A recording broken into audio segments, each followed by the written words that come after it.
Hi everyone, আজ তোমাদের সাথে শেয়ার করব ওটসের এত সুন্দর একটা প্যাক।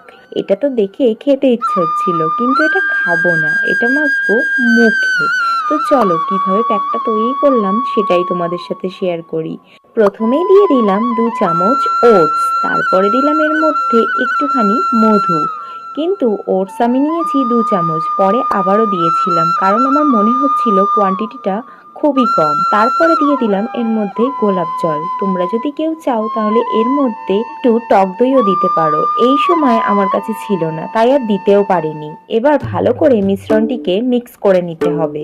দেখতেই পাচ্ছ, মিক্স করার পরে এরকম দেখতে লাগবে মিশ্রণটি। কি সুন্দর হয়েছে তাই না?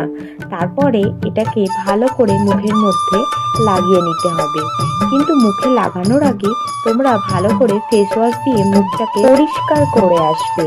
এরপরে দেখতে পাচ্ছ, চামচের সাহায্যে আমি ভালো করে পুরো মুখে প্যাকটা লাগিয়ে নিলাম। এটাকে তোমরা 10 থেকে 15 মিনিট রাখতে পারো, তারপরে পরিষ্কার জল দিয়ে মুখটাকে ধুয়ে আসবে। দেখতেই পাচ্ছ আমার স্কিনটা কত সুন্দর গ্লো করছে। প্যাকটা তোমরা একবার ইউজ করে দেখতে পারো, দারুণ কার্যকরী। স্কিনটা যেরকম গ্লো করবে সেরকম সফটও লাগবে স্কিনটা। তোমাদের যাদের যাদের ভিডিওটা ভালো লাগলো তারা অবশ্যই একটা লাইক করে যেও, আর শেয়ার করতে একদম ভুলো না। আর যদি নতুন হয়ে থাকো তাহলে আমার পেজটিকে ফলো করে দিও এরকম সুন্দর সুন্দর ভিডিও দেখার জন্য।